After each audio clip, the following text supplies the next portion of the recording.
Well, guys, this one has been a long time coming. You may know our next guest from his excellent work with the MMA Beat, MMA Hour, and his event coverage. A fellow SB Nation alum, he is MMA Fighting's own Ariel Helwani, and he joins us here on Submission Radio for the first time, may I add. Ariel, welcome to Submission Radio. Guys, it is a pleasure to finally be on your great program. Truth be told, I have been begging you to have me on for the last couple of years, so I'm happy that you finally obliged. Thanks for squeezing me into this week's show. If people only knew the reality of how much begging went from Submission Radio to the great Ariel Helwani, man, seriously, it's great to have you on. Now, we know how busy you are and appreciate the time we have talked to you about your excellent interview with Nate Diaz this past week. We know that this McGregor fight is the big money one, but if it doesn't happen for Nate Diaz, and yeah, we're getting straight into it, with obviously Nate Diaz saying that Lawler and GSP are his brothers' fights, if you're in the UFC's shoes, who do you give him next? Wow, that is a great question. I like how you waste no time. You get right into it. I appreciate that about you guys. That is a conundrum, and I think that's why they're working so hard to make this fight. I think it's because Conor has explicitly told them that this is the fight that he wants, and Nate has, in a roundabout way, said the same. And I think at the end of the day, look, both guys are asking for a lot of money, but let's not forget the entity that is, that stands to make the most is the UFC. They're going to walk away with the lion's share of this profit if this fight actually happens. And I do believe at this point that this fight, which was sort of criticized and maligned when it was first announced, the rematch, I think it's never been more interesting and never been hotter as far as what the fans think about it. And I think that it could actually get up to 2 million pay-per-view buys if done correctly at this point. So I don't even think that they're looking at other options. Right now, they really want to make this fight. They want to get it done. And I wouldn't be surprised that if they don't get it done, Nate takes an extended period of time off until something else materializes because, A, he did make a lot of money off the first fight at 196, and he has proven that if he doesn't get what he wants, he's very willing to sit out. And he was willing to do that when he was making 50 and 50. So you can imagine how he feels when he's making a few million. Well, Dana White has said in the past that he doesn't push the needle. We obviously know that he does. But I'm just wondering, Ariel, how much of a star is Nate Diaz? And is it at a point where the UFC need to recognize the fact and treat him more like a Rousey McGregor, one of the biggest stars in the company? Look, there is something to be said for the fact that sometimes the Diaz brothers are a little bit difficult to deal with from, a promotional standpoint. They're not going to show up, and they at times can be rough around the edges. But on the flip side, that's what makes them so beloved. I mean, they are so beloved. They are beloved for the exact same reasons that many times fans have criticized John Jones for not being real. The reason why the Diaz brothers are so beloved is because everyone thinks that they are real. Everyone believes that they are real. So even though they may have, a bunch of losses here or there, won a few, lost a few, whatever, not going on the longest winning streaks, people connect with authenticity. And so that's sometimes that's the double-edged sword with them. Sometimes it stings them, but it's made them into the stars that they are today. And I do believe that in the UFC right now, it's McGregor, Rousey, and Nate Diaz. Like they are the top three draws. And when Nick comes back, I think that he will benefit from this push that Nate has experienced. So look, I think that the UFC wants to push Nate. I think that they have to get on the same page with a few things. But if I'm being honest, I think they could do a better job as well. I mean, at times I think that the UFC could do a better job in total, in the sense that, there's just so many fights. There's so many fights out there, and they have to go week to week to week. This week they're preparing for Cody Garbrandt and Almeida. That's a fantastic card. And then you have 199, and then you have, Ottawa, and then you have 200, and all those cards on that week. And then you have South Dakota, and then you have Chicago, and then you have Atlanta. So the thing is, it's like, when can you take a step back and push guys without, muddying the waters and getting people to, off track as far as what your next event is. So that's the tough game that they play. But for certain superstars, you got to put a little more into it. And I hope that they now recognize that, that Nate has that star power and deserves that push. For sure. All right, let's discuss this whole McGregor situation. We know it's looking like McGregor's heading back to featherweight, but or potentially not if he does fight Nate Diaz. But, if you had a choice, and if we really do have McGregor for maybe more of a limited time than originally thought, what do you think the next fight that makes sense would be for him? Are you still sticking with him facing Nate Diaz and only Nate Diaz? Is it as much of a fight that makes sense for him as for Nate Diaz? That is a really good question, because there is a part of me that would love to see him fight Frankie Edgar. And even if he does get to fight Nate Diaz in August, I hope that win or lose, he defends his title against Edgar if Edgar wins. Aldo, yeah, I'd like to see that as well, but not as much as the Edgar fight, because we saw the Aldo fight, and that was quite the roller coaster, and it was very emotional, and it was like a 1 year process. So I think McGregor has more options, because let's not forget, he is a champion. There's still the desire, I think, to see him fight Rafael dos Anjos.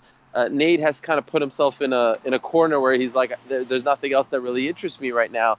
And by the way, I'd still be very much open to the idea of doing the rematch, but doing it at 155 pounds this time, because I think that gives it a little bit of a different spin. So I think McGregor has a lot more options. But the main thing that people need to realize, and trust me, Nate Diaz realizes this as well, this fight means the world to Conor. He has said it. Dana has said it. Everyone has said it. He is almost obsessed with this idea that, he should have beaten Nate, and, he wants to get another crack at him, and he doesn't really want to resume his career until that, second crack happens. So by saying that, you're giving Nate some leverage as well. And because of all the drama that has happened, this might be a big pain in the butt for the UFC. The negotiations back and forth, flying to see Conor, flying to see Nate, the interview here and there, whatever. But make no mistake about it, this fight is a huge deal, and a much bigger deal because of what happened, prior to 197 with the retirement and all that. The world is talking about this fight, and how often can we say that about an MMA fight this far out? Like, all this stuff just helps sell the fight, in my opinion. So that's why I feel like it's imperative that they get it done now.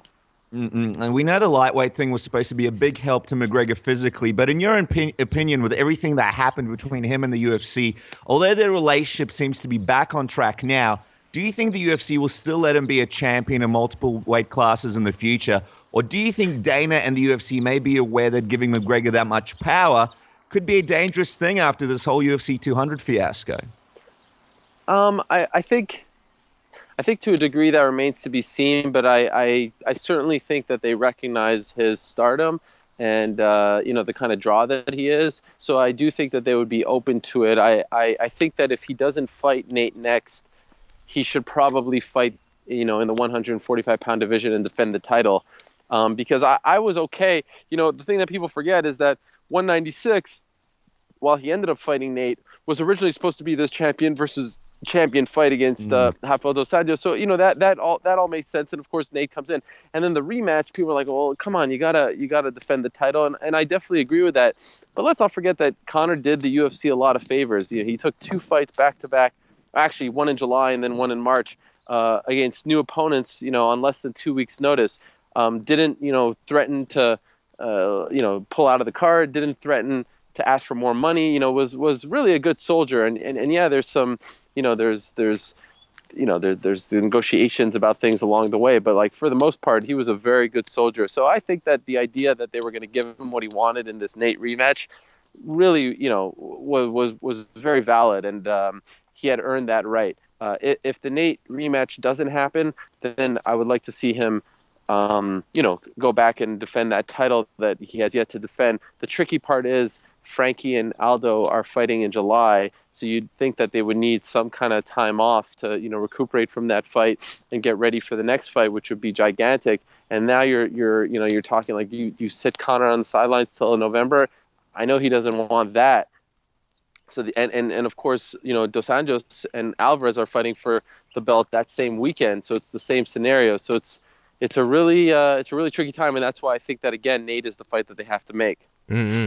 Now, Ariel, Colin Cowherd mentioned on his podcast, The Herd, that this McGregor versus Mayweather fight is happening in September. Then you have Jalen Rose on ESPN say it's happening in 2017, and even in the Nate Diaz interview, he's talking about how they wanted him and Conor in, I believe, August 20th. It seems impossible for McGregor to fight Mayweather considering he's under contract with the UFC, but in your opinion, is there any crazy way that this could even be possible? Look, there are some people who believe that somewhere, somehow, some crazy way that this could get done. But again, I mean, even Nate saying on my show, like they went to Stockton to go, finalize that deal. So if this fight was in the works, and these people that you mentioned were saying that it was, a done deal and all this stuff, like, then why are they going to offer him the fight? Like someone's clearly not telling the truth there. I think you have to remember 2 things when when hearing these rumors about Floyd Mayweather. First of all, Floyd Mayweather doesn't have a lot of options right now in boxing. He claims to be retired, but I think the whole world knows that he wants that 50-0, at least that 50-0 record. He's currently sitting at 49-0. So Jalen Rose is a buddy from Detroit of Floyd Mayweather's. Floyd Mayweather traditionally fights in September and May. That's where that September date comes from. Floyd Mayweather admitted when this news came out that he was the one that started the rumor. Even Conor, when he sat down with ESPN, he said that, like, no one's approached me about this. And the initial story in The Sun said that he was going to stand to make $7 million while Mayweather was going to make $100 million. That makes no sense. We all know Conor wouldn't have accepted those terms. So you have to take that all with a grain of salt. Mayweather doesn't have a lot of options, and he's looking amazingly outside of the boxing world to keep his name in the news, and he's trying to bait someone who will take the bait and play with him, because this has been good for Conor as well. And then also, there is something to be said for the fact that Nate is sort of, dragging his feet, and they want to, dangle this carrot in front of him and say, look, if you don't hurry up, we're going to go try to do this fight. Well, I think he gave a pretty eloquent response to that game yesterday when he said that, on Wednesday, when he said that, I'll call your bluff, go take the fight.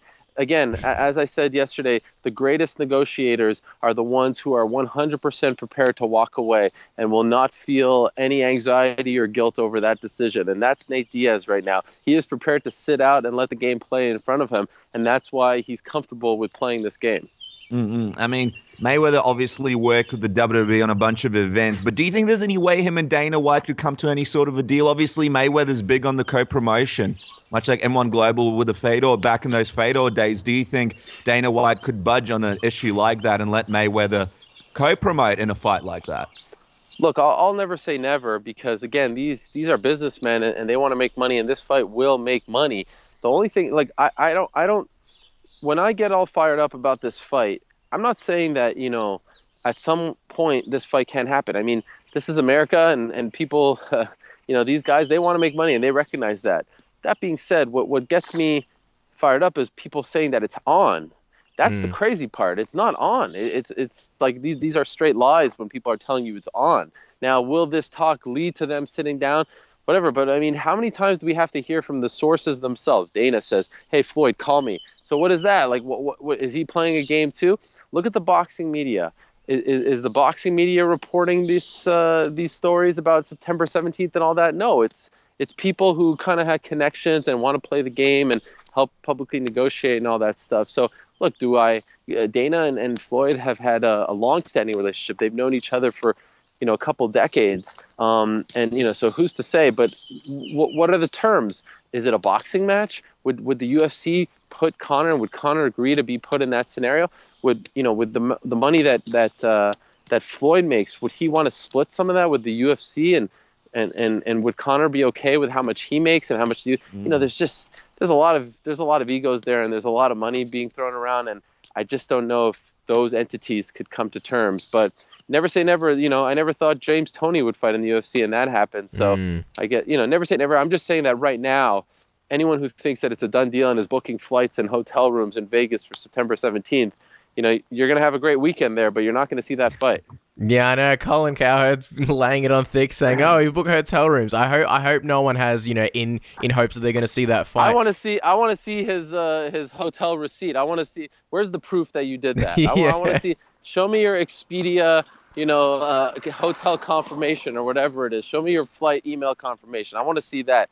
Let's see it. If you're that confident, let's see it. I think Colin might have a deal with the hotels, and this is just a sneaky way to make a percentage of everyone who books a room. Maybe. No, we don't. Do you guys even know who Colin Cowherd is? Is this the first time you've heard of him? No, we've heard of him before, but we know he's a Fox guy. And when you have things, I appreciate your take that you sort of mentioned yesterday, how he's a Fox guy, and you got to consider the source of where this is coming from, and it kind of looks like this is a way to sort of, potentially, I guess, negotiate with Nate Diaz and say, hey, there's another fight coming up. Yeah. Why? What were you going to say about Colin Cowherd? No, I was just, it's just interesting to hear two guys on the other side of the world talk about, because like if you would mention, I'm sure there is there's the equivalent of Colin Cowherd in Australia. I wouldn't know who he is. So it's amazing to me. It just shows like the global reach of MMA. Because again, if some sports radio host is talking about Aussie rules football or something, it's not reaching me. But because our sport is not like it's not a national sport, it's very much an international sport. It's just kind of surreal to see people in Australia talk about. He's to me, he's like an American sports host. You know what I mean? Yeah. I mean, MMA fans go where the MMA coverage goes, and not that he's an MMA guy, but he's been, it's kind of like, you're obviously on the other side of the world, but here you've got like a big following as well, even though, you're not Australian or anything like that. But anyway, we don't have you long, so we got to quickly wrap this up. A couple of things we want to talk to you about. Other disappointing news this week came in the form of BJ Penn being pulled out of his fight with Cole Miller from UFC 199 due to a USADA IV violation in which, Penn admitted ignorance, and now we wait to see what kind of punishment the former champion gets. Penn believes it won't be long and he still wants to fight, but what kind of duration do you think he may end up with, Ariel? That's the one question that I've yet to get an answer for. One of the big questions was, why did it take so long for this news to come out? He said that he admitted to taking the IV in late March, and now here we are in late May. And what I was explained was that, when you take an IV and don't have a therapeutic use exemption, a TUE, you can then try to get one retroactively, and by doing so, you can go to your doctor and get the proper medical documentation and try to prove that you needed this IV, that you needed the TUE, and then there's a committee that USADA has that sits and meets and decides whether or not this is a valid reason and that you have the valid documentation. So I was told that could. USADA, the issue is they don't like to speak on the record about these things. So it's kind of hard to get a lot of answers to these specific questions. But the way I was told, it was like, okay, that could be the reason, which leads me to believe that it probably was the reason. The one thing I don't know is, what kind of punishment is he facing? Because I'm also told that when you do offer up information and you are, willing to cooperate and you're volunteering stuff, that you stand to have perhaps a lesser punishment. But it's unclear at this time, what BJ is facing, whether he's going to keep fighting. All these things are still up in the air, in my opinion. Well, speaking of IVs, we have to ask you your thoughts on the new changes the UFC are looking to make for future weigh-ins. The maximum check-in weight limit at no more than 8% every weight class on fight week. Fighters who come in greater than 8% of their target weight will also be asked to attend weight management, education counseling before the next fight. Fighters will have a window to weigh in beginning at 10 a.m. the day before the event rather than hitting the scales at the traditional time of 4 p.m. What do you think about these changes, and how much will it affect fighters moving to more natural weight classes, in your opinion? Well, on the surface, I actually like them very much, and I appreciate the fact that the UFC is looking out for the health and safety of the fighters, because I do believe over the years we've dodged many bullets as far as, health scares when it comes to guys drastically cutting a lot of weight, getting too dehydrated, passing out. I mean, some of the stories that you hear about these guys are just shocking. For example, the one that comes to mind about Chris Weidman before his fight against Damian Maia, UFC on Fox 2 in Chicago, and the fact that he, was lying down in his room and the towels were sticking to him because of the static. He was so dehydrated. I mean, it's just very, and then he has to fight the next day. It's all very jarring stuff.